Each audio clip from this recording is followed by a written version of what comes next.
Welcome to the joy of coding. Hello, and welcome to episode... Oh, wow, I'm clipping hard. Am I too loud? I may have been too loud. Sorry. I think one of my volume now... Today is going a little bit...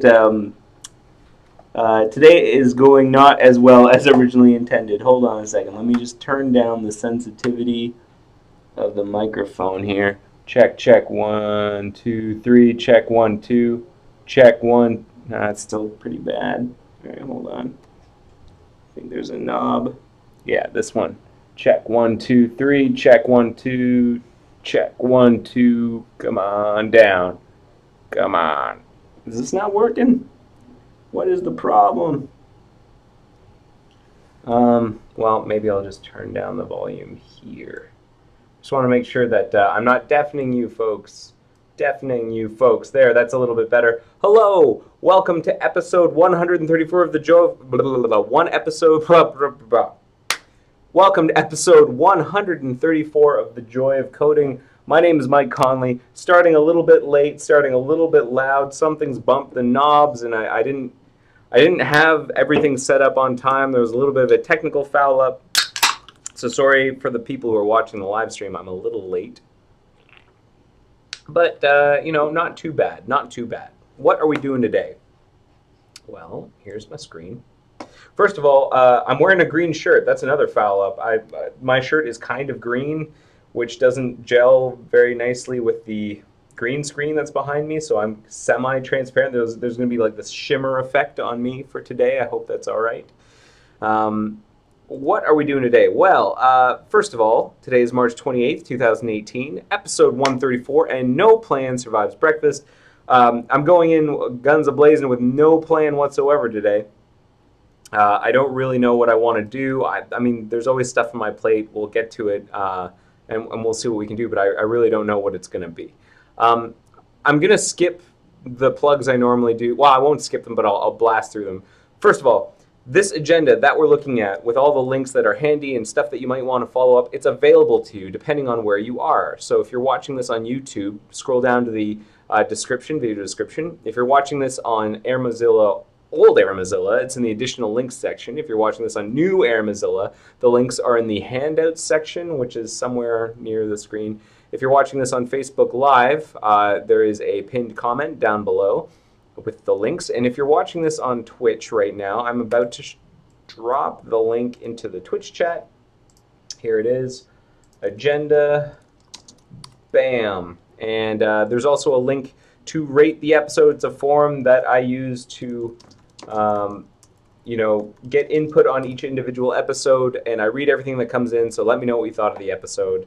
Let me know what you thought of the technical foul-ups in my shimmering shirt. So what else is going on? So there's an episode guide you should check out. I'm not going to talk much about it today because I've already burned enough time. I'm not going to plug Joy of Profiling today. I wanted to do a couple of other things. First of all, I wanted to bring up something about tab warming. So tab warming was something that we enabled a couple weeks back. We'd been working on it for months and months. If you've been watching the show, you know about tab warming. And we were watching the stats, and the stats were looking pretty good. According to telemetry, this is the dashboard that tells us how we're doing for tab switch total E10S from nightly 58 to 61. And the part that you probably want to pay attention to is right here. This big drop off here. This is so what this graph measures, and hopefully you can see it. It's probably a little hard with the green line on the white background, but this measures the time in between tab selections. So whenever you choose a tab to switch to, and the time to actually show something in the content area. And the average time before, the median time was something like 32 milliseconds, and we dropped that down to about 2 milliseconds because with tab warming, we greatly increase the probability that the layers are already ready for the tab that you want to show, and that we don't have to do the round trip and ask content to paint it because we'd already done that. So we kind of front-loaded all of the IPC communication as well as the painting work to show a new tab. So there's this nice big dive right here. There's a little blip in the graph right here is whenever we disabled tab warming for some people, but it was only for like one of the nightly releases on one day. So that's why there's only a little blip there, and then it's been pretty steady. So that's really nice. Let me drop a link to that in the agenda. Telemetry probe to watch. I should update this link. There it is. Now, this is the probe that, or this is the statistic I'm a little more worried about here. So the tab switch spinner, which if you're not familiar with it, it's this little gray spinner that appears in the middle of a page whenever you do a tab switch sometimes. And the reason we show it is because the reason we're supposed to show it is because we've attempted to do a tab switch, but the layers that you asked for the tab that you're switching to aren't available yet. And maybe maybe we timed out. We have something like a 400 millisecond threshold to load those layers, and until we cross that threshold, we show the last tab. So there's like a little bit of sluggishness built in, where we like continue to show the last tab, but after 400 milliseconds, almost half a second, we will complete the tab switch, but show the spinner in the middle saying like, hey, we're waiting for these layers and they haven't shown up yet. Sometimes we also show the spinner if we are switching to a tab and we can't continue to show the old tab. For example, if we close the old tab and we're waiting for the new tab to appear, well, the old tab has gone away, so we can't show the old layers. So we sometimes show a spinner for a little bit.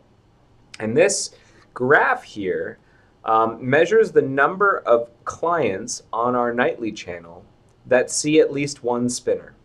And it's unfortunately due to the way that the graphing library works. I've got these labels in here. It's really hard to see, but there is I've got this percentage, a client percentage that's being graphed every single day. And it's roughly about 46, 47, high 40%-ish users. So just under half, but roughly half of our users see at least one tab switch spinner per day. And that dropped nicely. We got into the mid-30s whenever tab warming was disabled or enabled. We got it up again whenever warming was disabled, and then warming was re-enabled right here. And then right here, it goes back up again for some reason. And I don't know why. That's between the 20th and the 21st. Something happened, and I don't know what it is. So I want to try and figure out what that could be. I don't know how we're going to do it.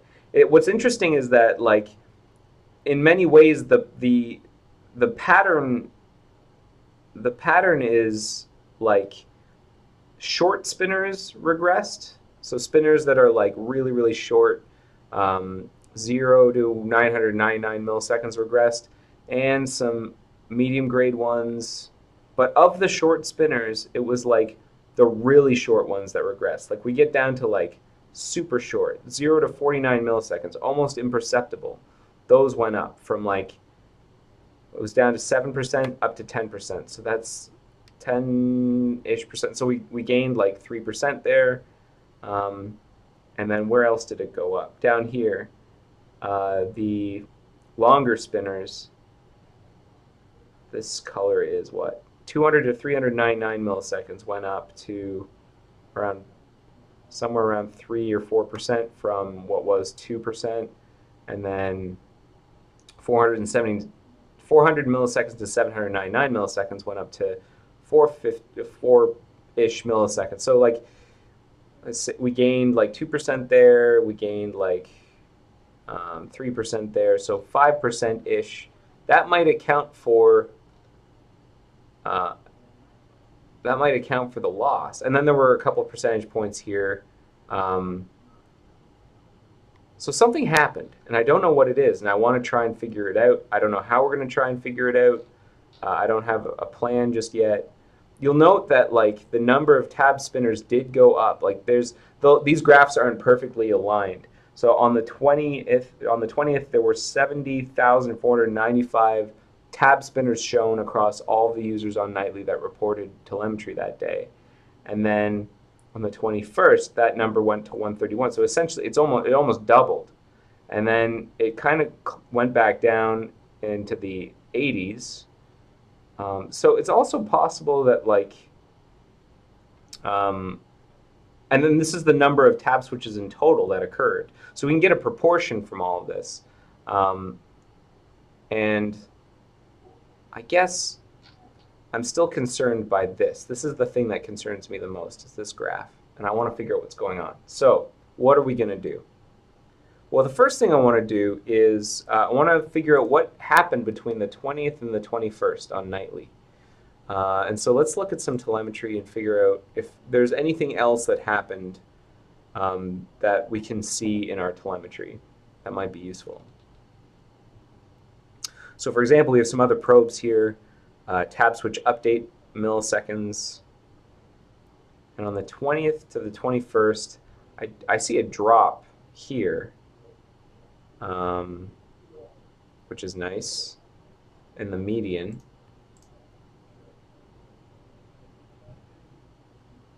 So all of that's fine, I guess.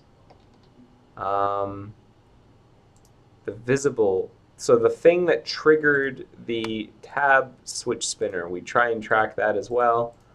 I'm selecting everything. On the 20th to the 21st, there wasn't a dramatic difference between the 20th and the 21st between what caused tab switch spinners. None went up a little bit, but it kind of it's oscillating between 65, 66%, 63%, that sort of thing. It wasn't like a dramatic change, and nothing else really moved around. I'll note that the number of submissions went up because the number of instances of spinners went up. And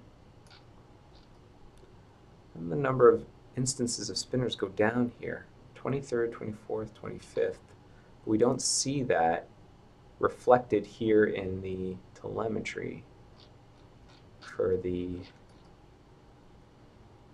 23rd, 24th, 25th. It's in the high 80s, or the mid 80s again. But compared to the number of tab switches that were happening, it does seem like it was still more frequent. The proportion of users that were seeing spinners had gone up. Okay. So what else? Well, we can look at how long the spinner was appearing for. Between the 20th and the 21st, there was a spike in the 95th percentile, but that's pretty noisy, that graph anyways.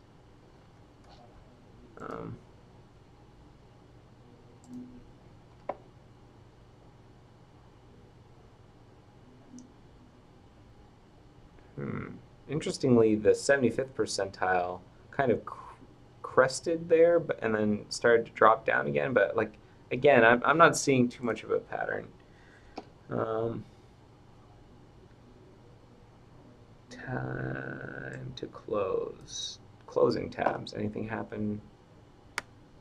The time to close tabs kind of increased here, but what happened on the 21st? Something.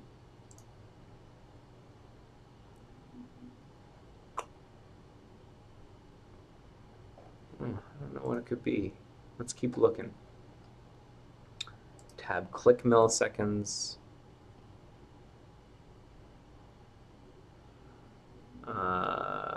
Nope.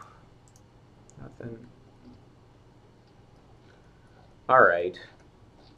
Well, none of the other probes are giving us much. So the next thing I want to do is take a look at all the changes that occurred between the 20th and the 21st builds.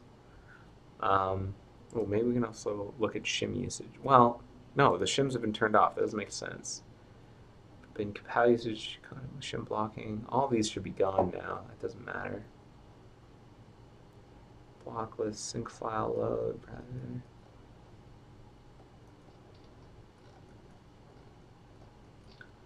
Compositor. Just look at some compositor data just in case. Nothing useful. Content paint time, that's interesting. Did painting become more expensive? Between the 20th and the 21st. What is this? 25th percentile.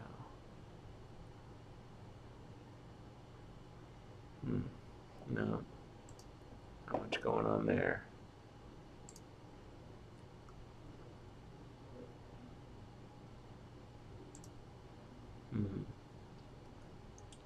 How about cycle collector? No. No. All right, let's take a look at the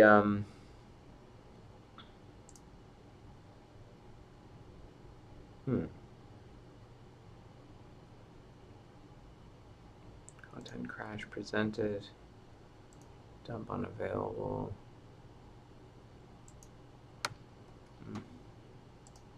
Did page load change?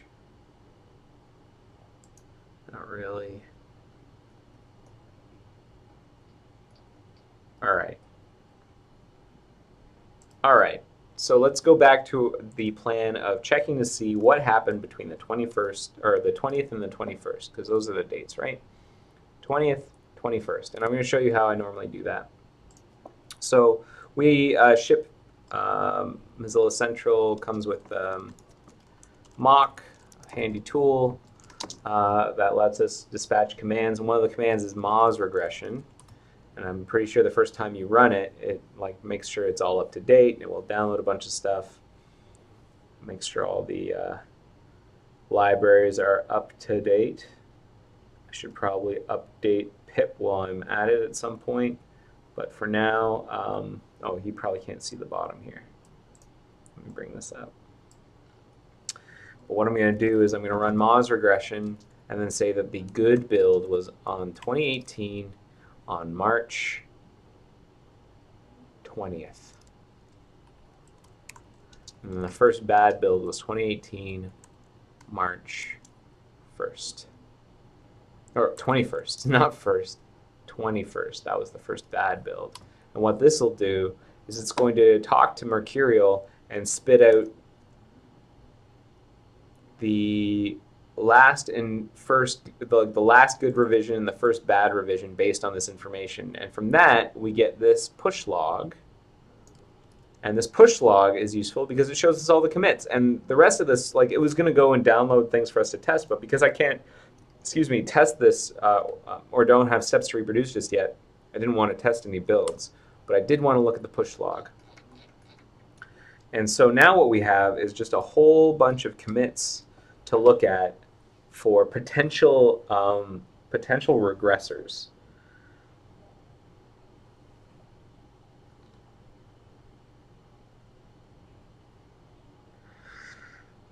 There are certain things we might be able to rule out right away. This one here, I think this got backed out. Yeah, it was backed out after. So we can ignore these three.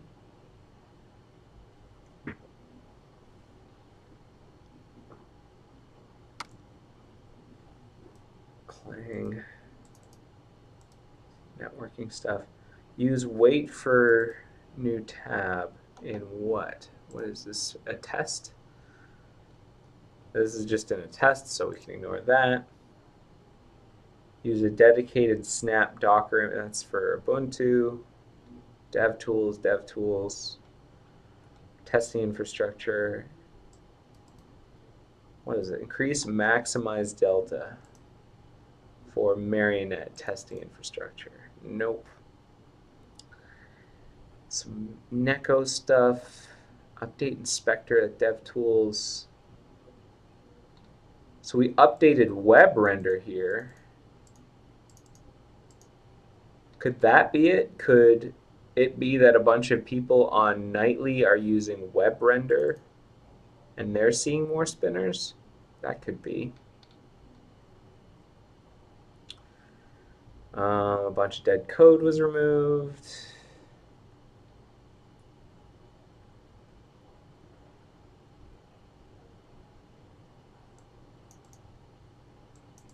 Web audio.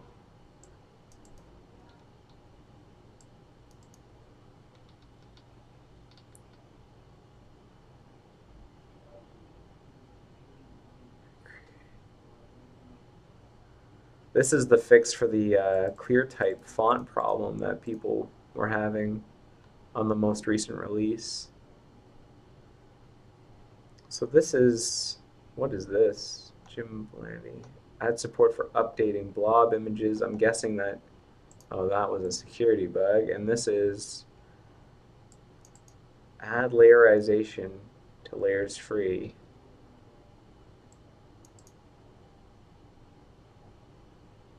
What is this? Oh, I think this is for web render again. Some debugger stuff.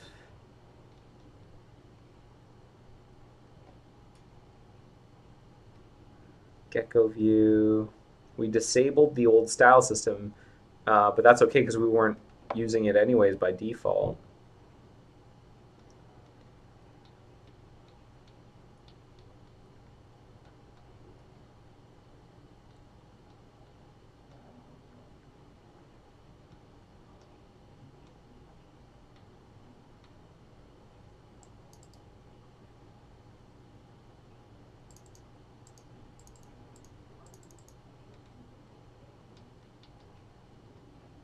Turner promise.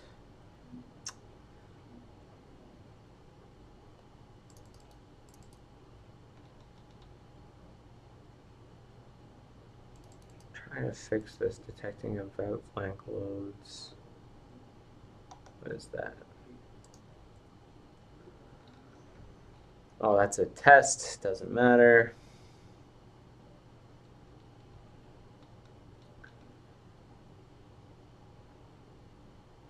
Flush tab state in TPS after adding a tab. Although TPS, I think, is a test. A sync test. Yeah, so it doesn't matter. Moved a bunch of unsafe compals. Fix some stuff, remove some dead code.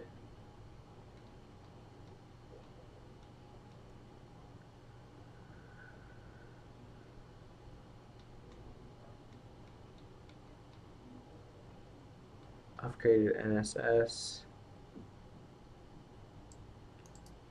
Removing some support from old Bootstrap add-ons.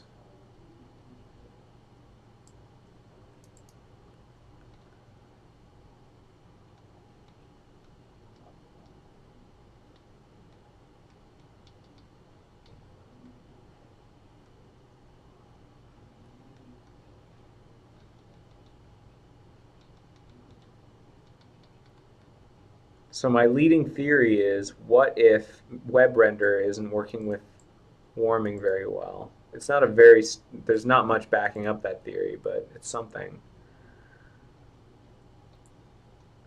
Slant.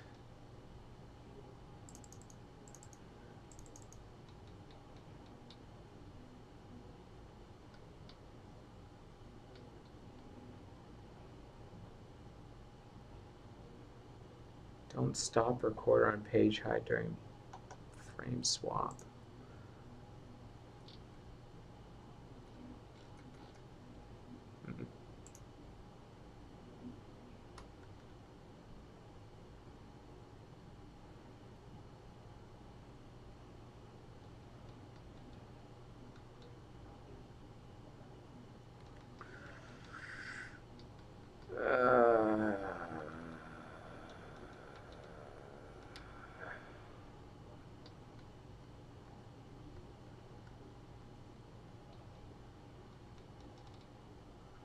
All right, let's try the theory that web render is contributing to this problem. So let's enable web render and see what happens. I'm gonna restart my browser.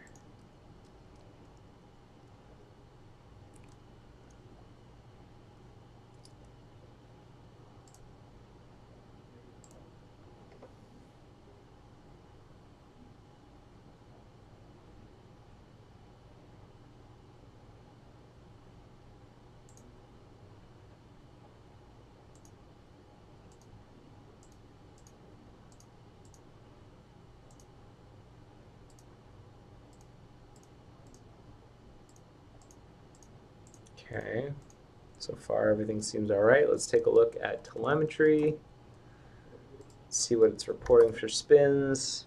Apparently we showed a spinner. I don't remember seeing one, but all right. That's interesting.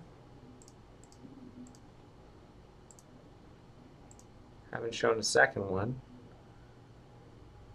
And that spinner was, I don't remember seeing it. Interesting. You know what we really should do? Maybe this is what today's project can be. Maybe what I'll do is I will,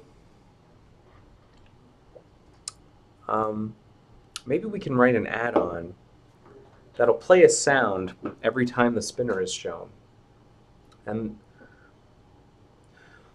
I wonder how easy that'd be.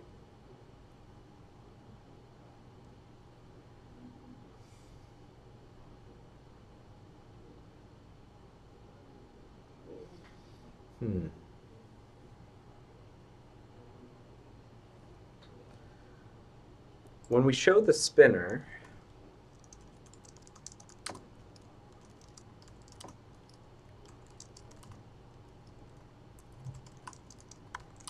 spinner displayed, yeah.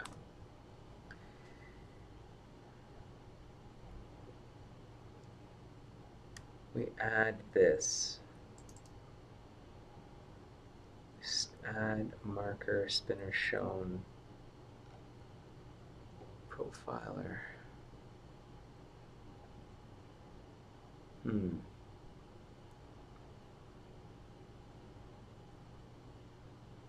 Is there any way we could hook any of this stuff? Is telemetry stopwatch allow us to watch things? Let's see. Whoa, a little sluggish there. Did we get a spinner? No.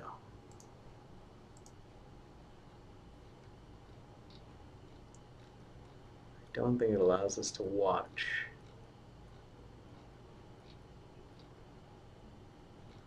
No. Okay. And I don't think the profiler allows us to watch either. So, and a tab browser is instantiated.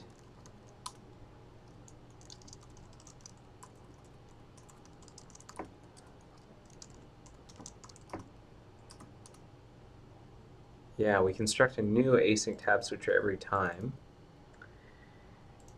And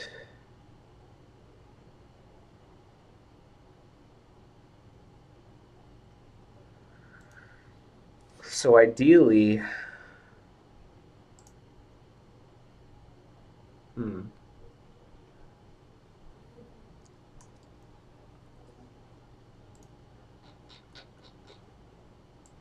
the async tab switcher, it's a class.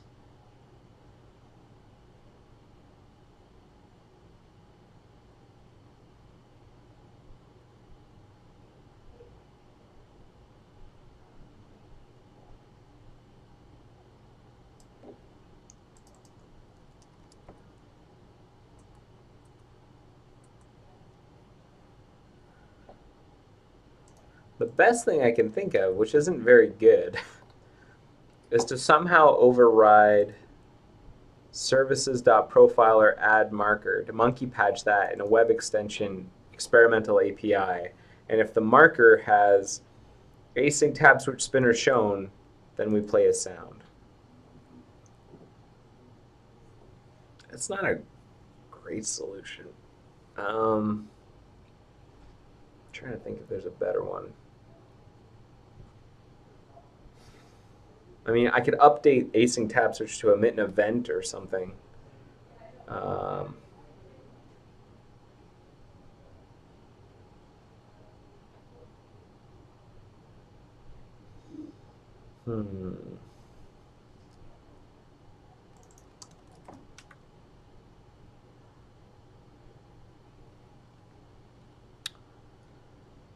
can also watch the tab panel for pending paint to be set true, but that means like an attribute watcher is not great. Like a mutation observer is like pretty bad. You don't want those. Performance is poor when you do that.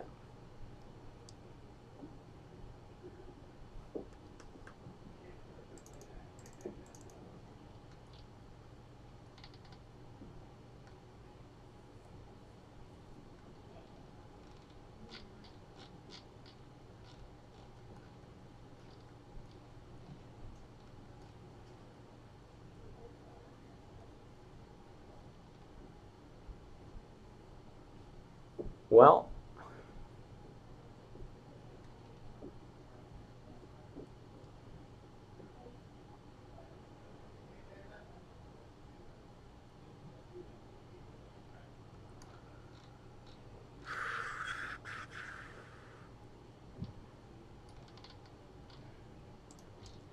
pref.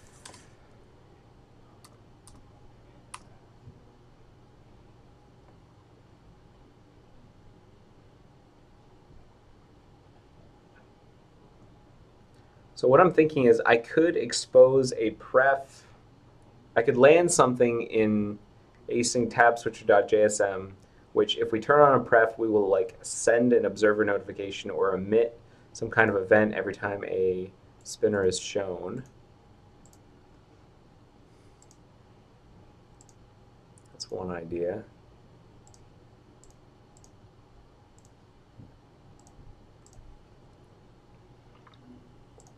Let's try a couple other scenarios. So I just did a tab tear out, and that was really sluggish. But it didn't cause a spinner.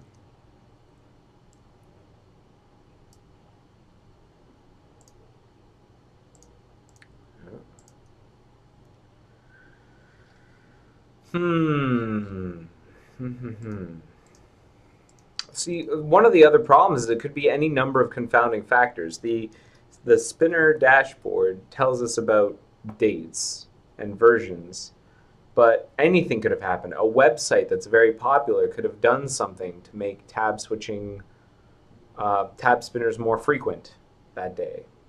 An add-on may have released an update that did something. It's hard to say, unfortunately. It just gives us a date range where something has gone wrong. And if I can reproduce it locally, that helps a lot.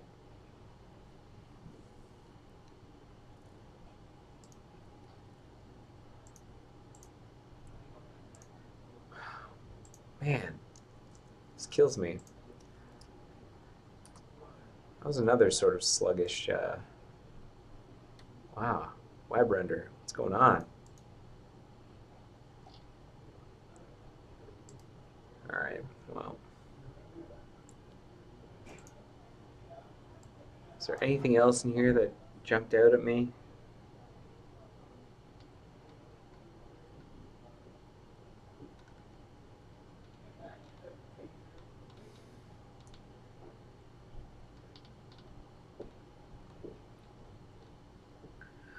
No, nothing jumped out at me. Like, let's look for some words. Tab.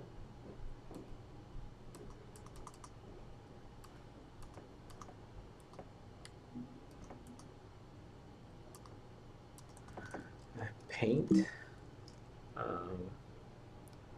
Composite.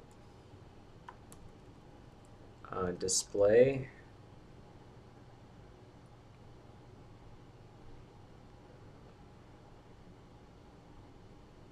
Respect sync decode when deciding to use WebRender for NS display background image. What's that?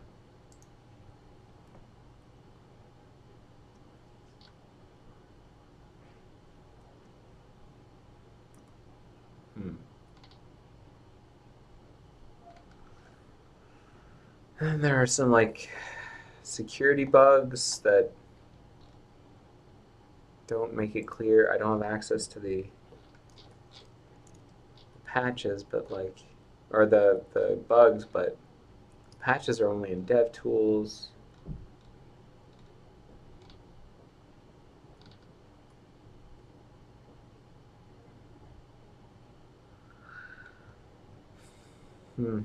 All right. I don't think this is making for a very interesting episode. So what Let's do something different. Let's do something completely different. Instead of worrying right now about that regression in the graph, well, first of all, let's do one thing. Let's file a bug. Let's file a bug for this regression. So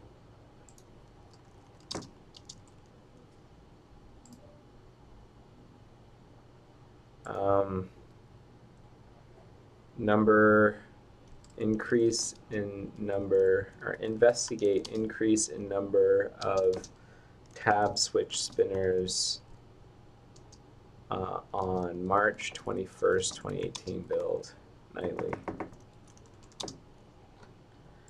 And then let's file this bug. So we have, here's the graph. From this graph, I see a dip on March 13th, and the number of users seeing tab switch spinners. This is because we enabled tab warming. On March 21st, that dip effectively reverses itself despite the fact that warming is still enabled. I'd love to upload, here, let's take a screenshot.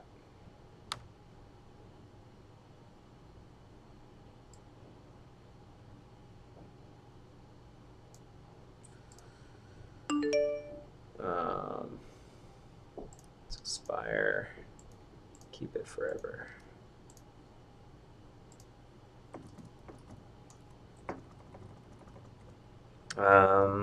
Here are the changes in that range.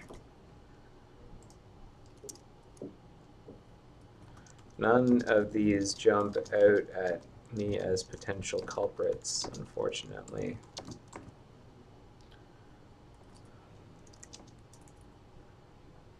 Getting this on file to do due diligence to try to find out what happened.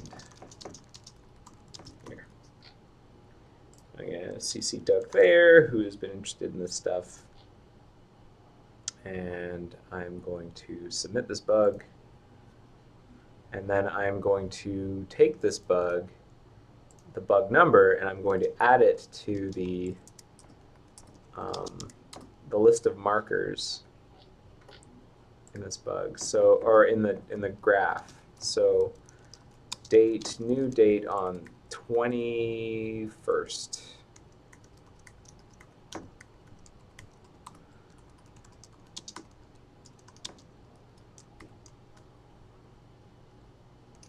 And so I will now push that.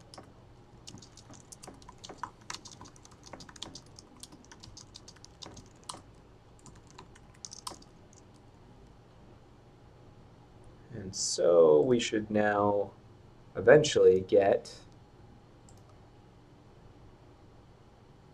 a marker here as well. It's going to get a little crowded, but at the very least we get it on the record. Give it another minute or so to update. There we go. There's our marker. So at the very least, people know that we're looking at it. Bug 1449662. I'll add a note to myself. Active bugs. Let's add a note. And I don't know what else to do just yet, except to put the change set range here and keep digging and maybe ask other people to see if they see anything. So let's see if we can do something else before the episode's done. Let's see if we can come up with something useful to do. This is landed in integration.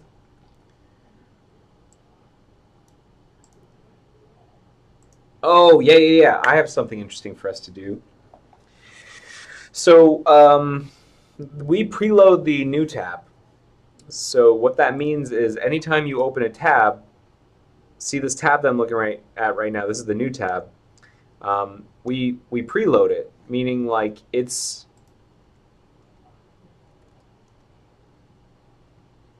I don't know why it's showing that flash. Well, I guess because we're we're setting the visibility to true. Um, but we preload it after the last tab opens. So for example, I open a new tab, and after this opens, we preload the next one so that there's always kind of one ready to go. The only time there isn't one ready to go is when you have a new window, and the first tab you open, there isn't one preloaded, so you end up seeing blank, and then it loads. And the preloading immediately after a tab opens isn't great. That's not an ideal time to preload something, because usually when a user opens a tab, it's because they want to do something with it. So I have patches to preload whenever the user's idle for a little bit. And that seems to work, except we're leaking. I have a shutdown leak that I can reproduce locally, and I want to figure out what's going on. We're leaking the About New tab page, and I don't understand it yet. I have here my an Ubuntu VM, my local VM, and I can show you the shutdown leak. But the good news is I already got it. If I ran some tests, like the tests that caused the leak to occur, I ran them and I captured it right here in RR. And where does it report the leak? To start,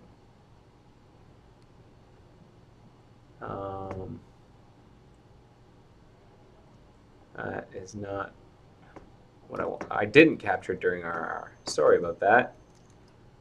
I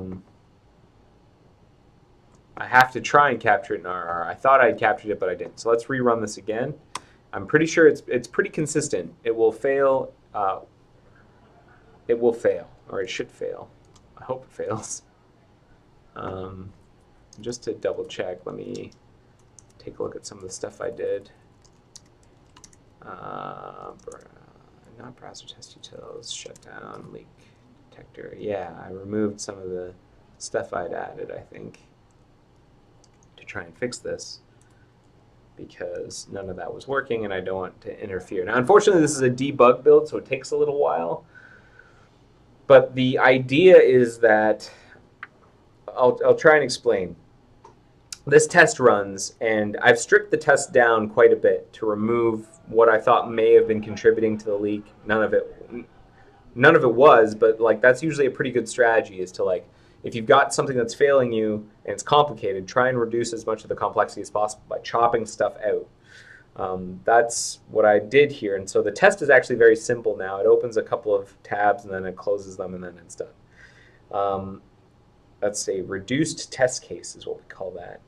And it's running them right now, believe it or not, despite being crazy slow. And yeah, now it's starting.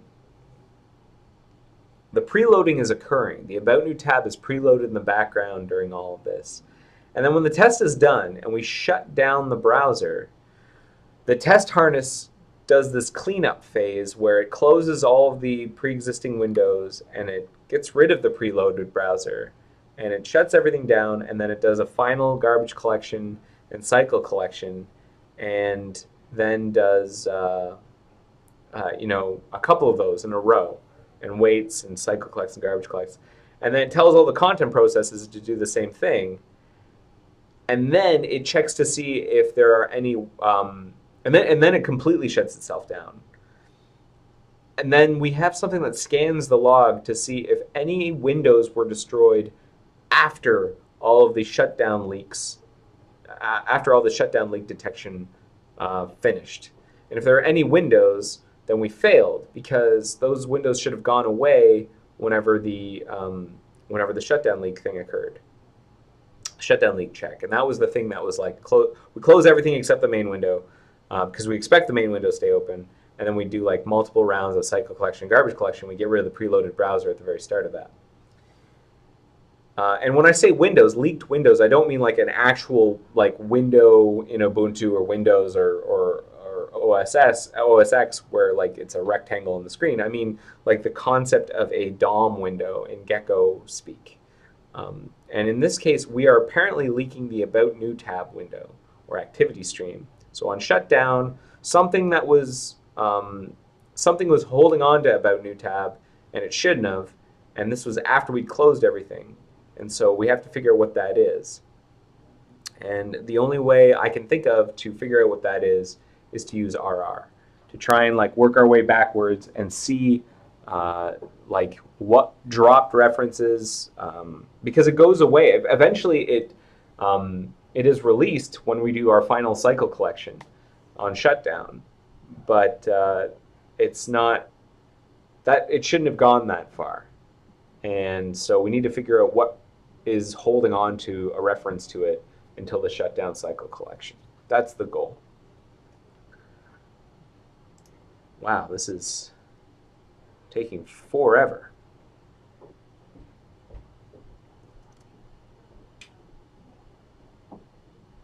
Oh, was it waiting on me to focus the window? Great. All right.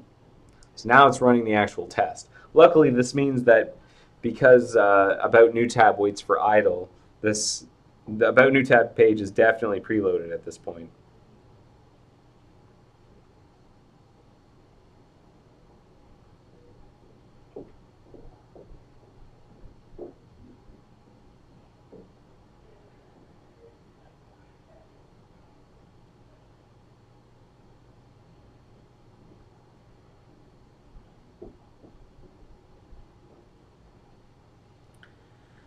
Do do do do do do. Just waiting for this thing to happen.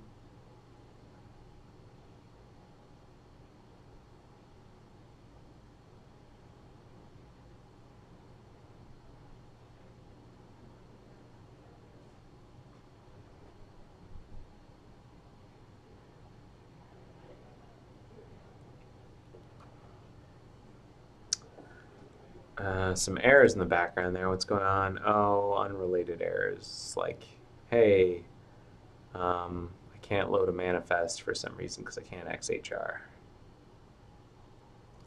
which is fine. So now we're doing the shutdown part, I think.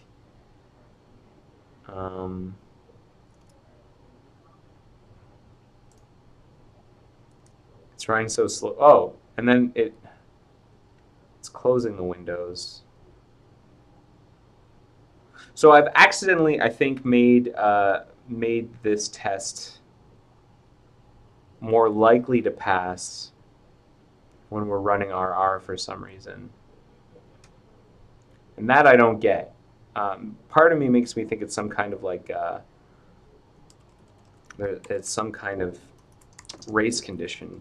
But even if I make the shutdown stuff wait for like 10 seconds,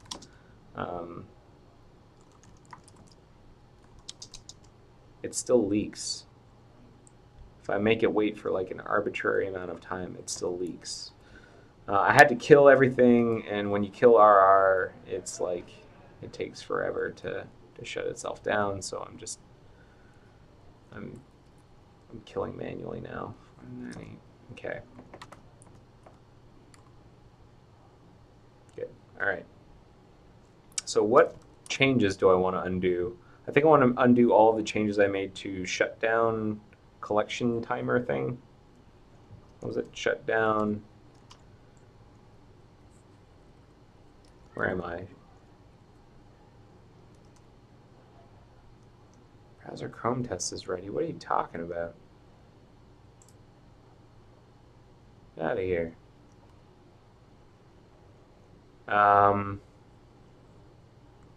Those are all the things I stripped out. Simplify the test. This thing, the shutdown leaks detector. I think I want to shelve all that stuff because I don't think it's helping me find what I want.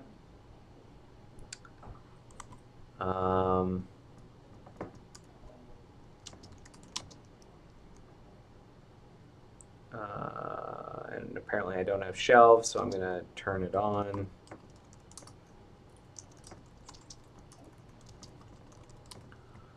Shelved. Oh no. Oh no.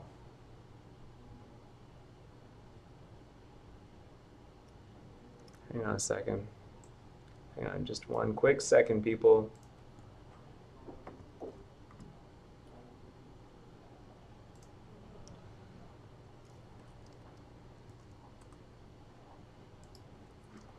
I am screwing the pooch on this episode today.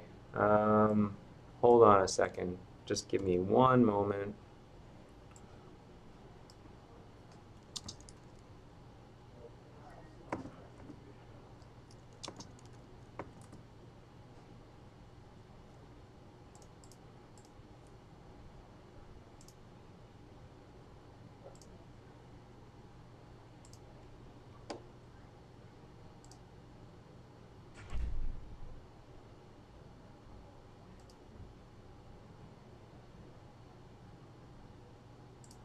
So what just happened here is I had to revoke an API key because I accidentally showed you my API key.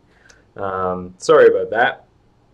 Hopefully not in between the time that I showed it on screen and the time that I revoked it, no one went and did anything evil. Yikes. That is the risk of live television.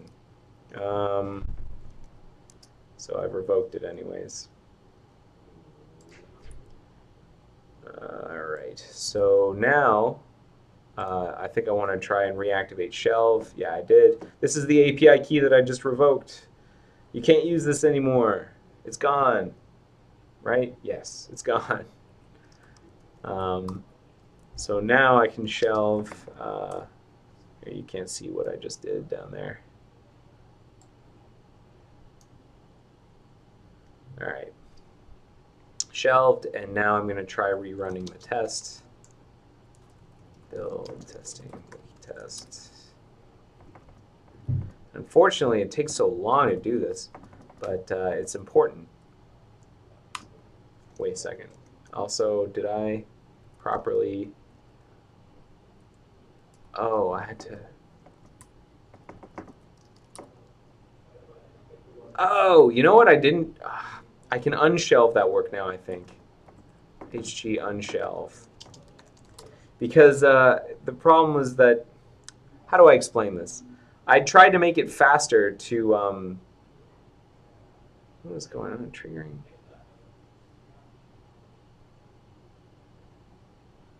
The user limit on the total number of something was reached. Increase the FSI notify max user watches syscontrol.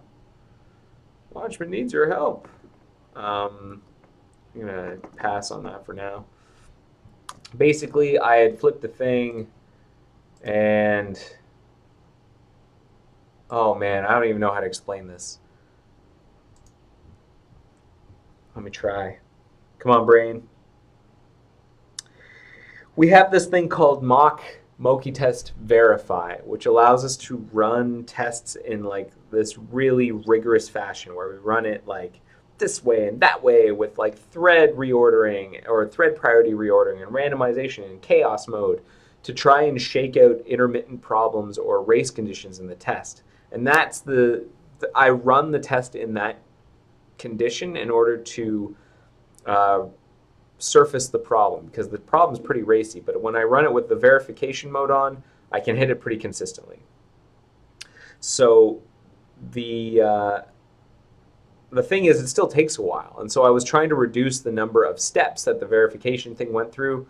I removed a step. It turns out one of those steps is necessary in order to make it more likely to cause the error to occur, and now I've put that step back. And that meant that the stuff that I had shelved before I didn't actually need to shelve, so I unshelved it. And now we're running the test again. That's the story. Freedom Tobe asks, "What are you working on?" Hopefully that explains it. I'm trying to solve a test failure. I'm trying to fix this test failure because apparently I'm leaking a thing, and because it's cycle collected at the end, I can't just like see what's holding a reference. I have to figure out the last thing that holds a reference. I have to find the last thing that is released before it is finally cycle collected. So it's a little trickier.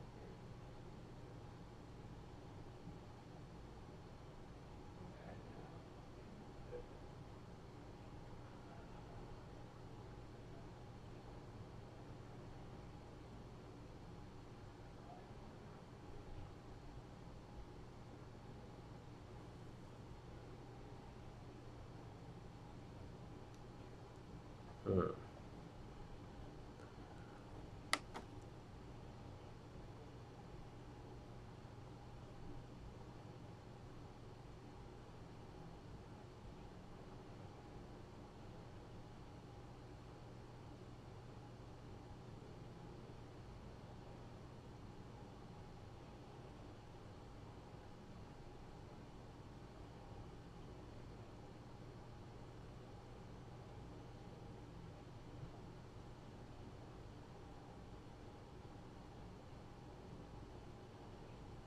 Come on, come on, come on, come on, come on.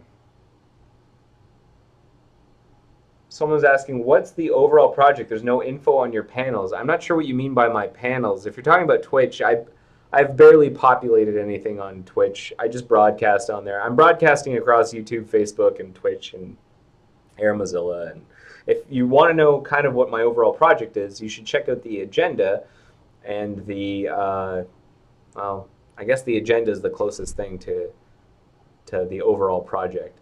Um, and even then, if we look at the agenda right now, and the agenda is in the Twitch chat, the link's in the Twitch chat.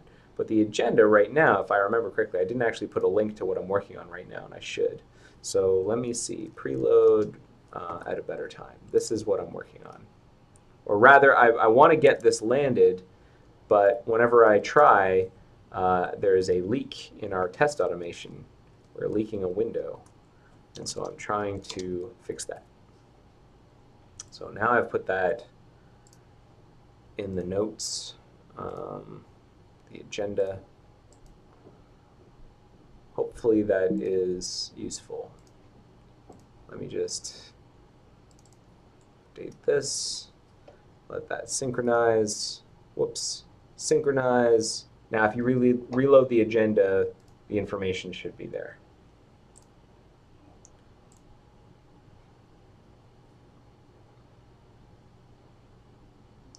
So the test is still running. I need to get like, I need this test to leak. Come on, leak.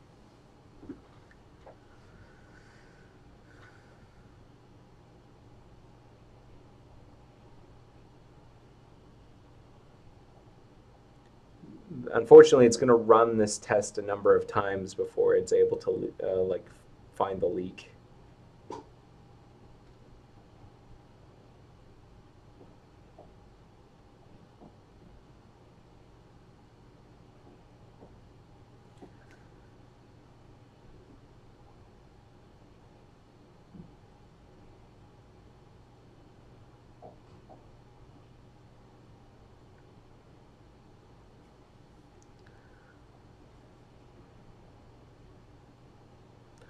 Go, go, go, go, go. Come on. How many times are you going to run this? Hopefully not a billion times.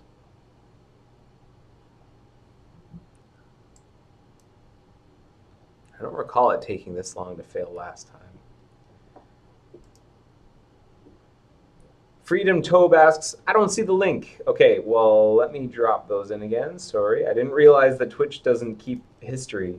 So let me put those in there. That's the agenda. And the link to rate the episode, I've put that in as well. But what's the topic, the general idea of the stream? I am hacking on Firefox. I'm trying to improve the Firefox web browser. I'm a Mozilla full-time employee and contributor, and I'm trying to improve the Firefox web browser. And the bug I'm working on is to try and make it so that the new tab page, that's the thing that loads up whenever you open up new tabs, so that it like preloads itself at appropriate times. That's the idea. And I have my patch all ready to go, except that whenever I land it in automation, tests fail because I'm leaking. So I need to not leak.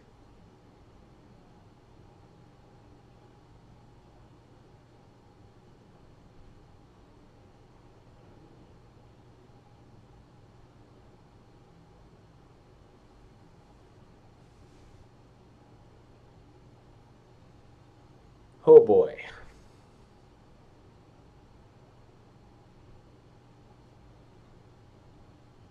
7 minutes in. Come on. How many times does this test need to repeat itself?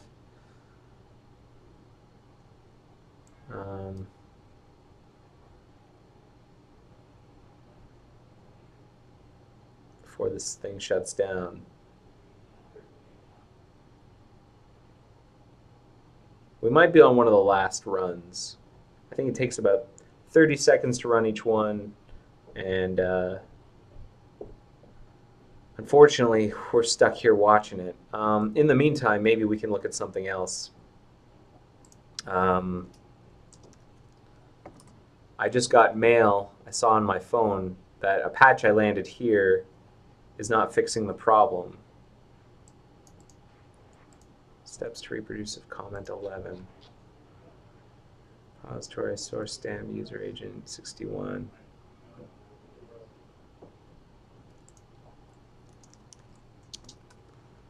And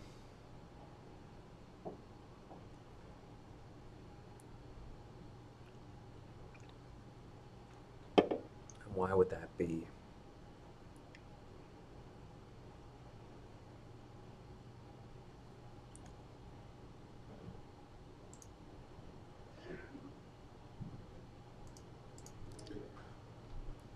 So this didn't fix things, so I'm going to ask for a back out. Is the first thing I'm going to do. Let me find the sheriff. Who's the sheriff?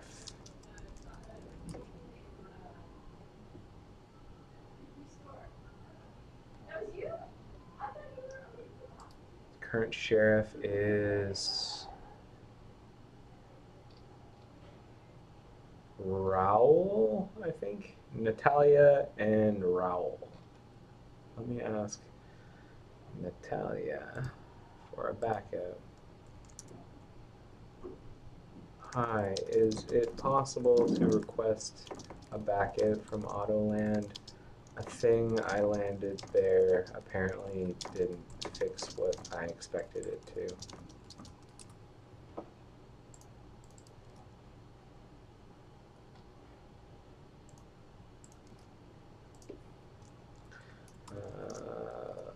Specifically.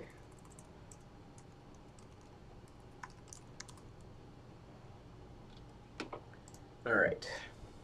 Meanwhile, have we hit our failure yet?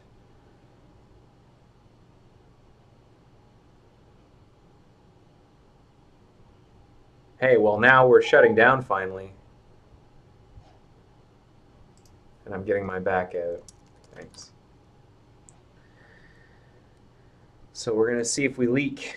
Let's take a look at the terminal here. So these minus DOM windows means that certain windows are going away. We see a couple of about blanks going away. I don't know where those are from. These are some tabs that had been opened earlier. And then we got rid of the about new tabs. Shoot.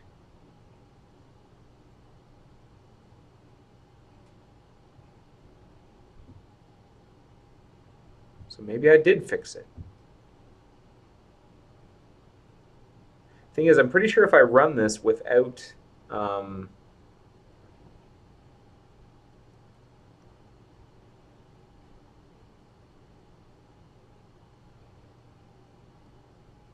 pretty sure it was failing earlier, but maybe I'm wrong. Why don't we push it to automation and find out?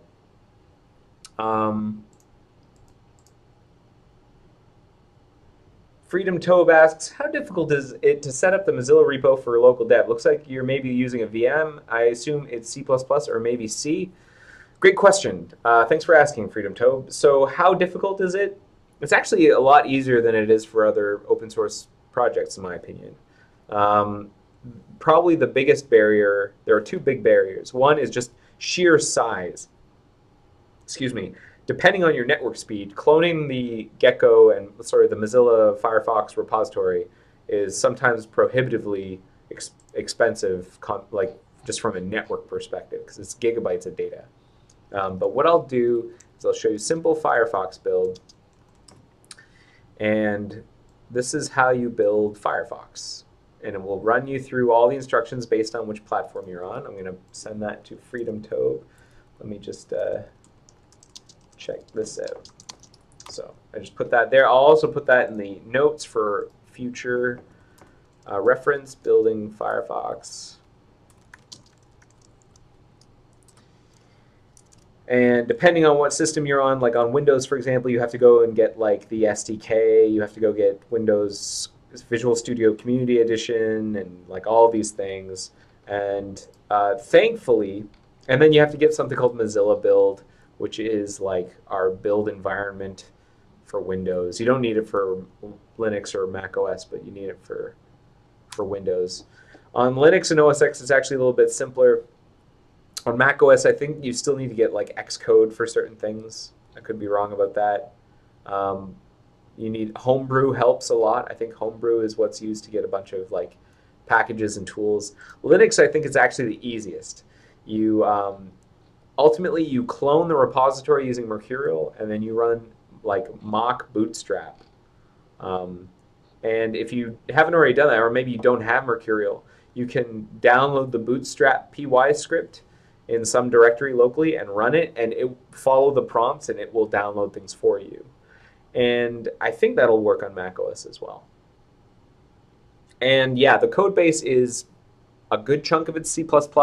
Some of it is Rust now. A good chunk of the front end is written using JavaScript, CSS, and either HTML or a markup language called Zool, which you may or may not have heard of. Okay, so I'm actually going to shut this down. I'm done running these tests. So what I'll do is I'll kill, again, kill 27047. What else? And 27050. And then what I'm going to do is I'm going to look at the diff that I created. Most of it is going to be garbage. But the stuff that's not garbage are the changes that I had originally shelved before, which is, yeah, the shutdown leaks collector stuff. So I'm actually going to shelve everything except testing Mochi test shutdown leak collector.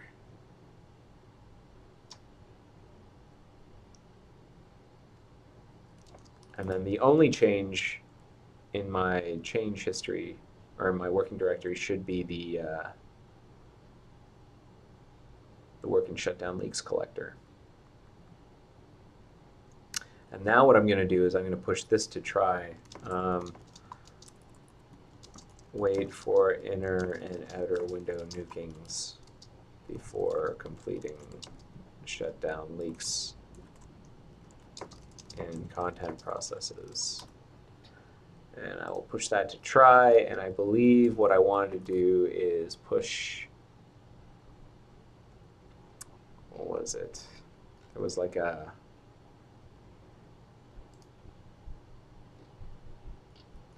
specific build I was doing. Yeah, this one. I could reproduce it on Mac OS, I could reproduce it on Linux, but I'll do it on Mac OS because it's pretty fast. Artifact, and I'll verify. Yeah, test verify. Oh, wait, no, it wasn't test verify. It was something else.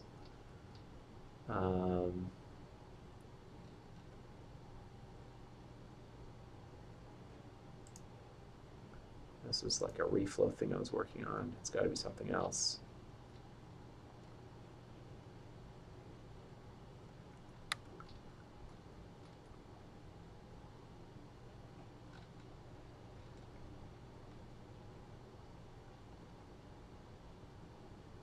This thing. Yeah, leaking. So just run the tests on debug on Linux. That's what I'll do. Push to try.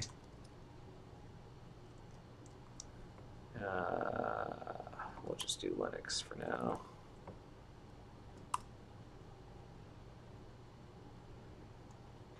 Should probably figure this Watchman thing out. Oh, shoot. I don't think I've added my key. Ah, lame. Okay, how am I going to do this? I need to get my key over to this machine. Or even better, you know what's even better is I'll just get this patch onto my outer machine. So what I can do is like mock, paste, or HG, export, shutdown dot diff, and then mock, paste bin, shutdown dot diff. This is kind of a circuitous way of doing this, but then parent brings it down.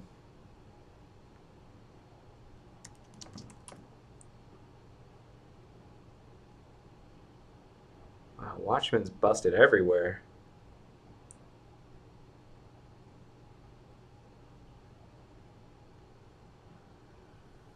Is there anything? It's a simple question, Mercurial. Is there anything on my working directory that? Okay, good. Central. And then HG import.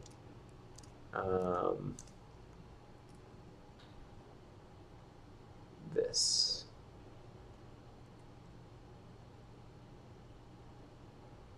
Can I just like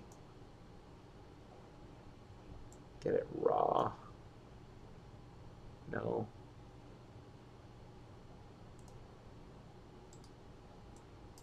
What happens if I just get it raw? Like, what do you give me if I do that? That's what I did want. Okay, great. So HG import that.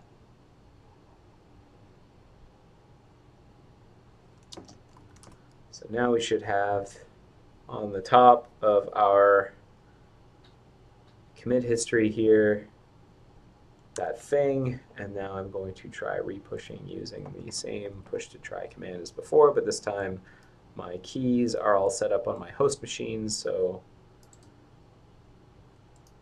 this should just work. And then I'm going to shut down, I think, my VM, because I don't think it's doing much for my machine's performance right now. Running OBS and my VM at the same time is like not a good time, apparently. Okay, well, I think I'm going to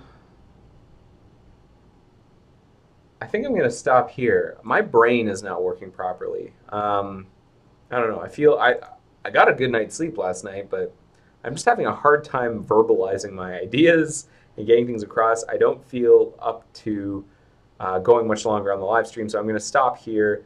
I want to thank you so much for watching episode 134 of The Joy of Coding. Hopefully that was interesting. Not every episode's like this. Sometimes I actually like write code. It's less sitting here explaining things and looking at graphs and more actually writing code. If you're interested in that, check out some of my previous episodes. Check out some of my future episodes. But some of them are like this too, because I'm trying to capture software development in the raw. This is what it's actually like. Sometimes you just kind of look at graphs and think about stuff. And sometimes you struggle with your tools a lot. On that note, I just want to quickly remind you, if you are interested in rating this episode, you can click on the link here in the agenda to rate the episode and let me know what you thought. I read everything that comes in. It helps me shape the episodes. I would love to hear from you. And with that, I'm going to call it here. Thank you so much for watching episode 134 of The Joy of Coding. Let me just change my camera. Boop, boop, boop. Have yourselves a great week. See you next week. Take care. Bye-bye. The joy of coding. See ya.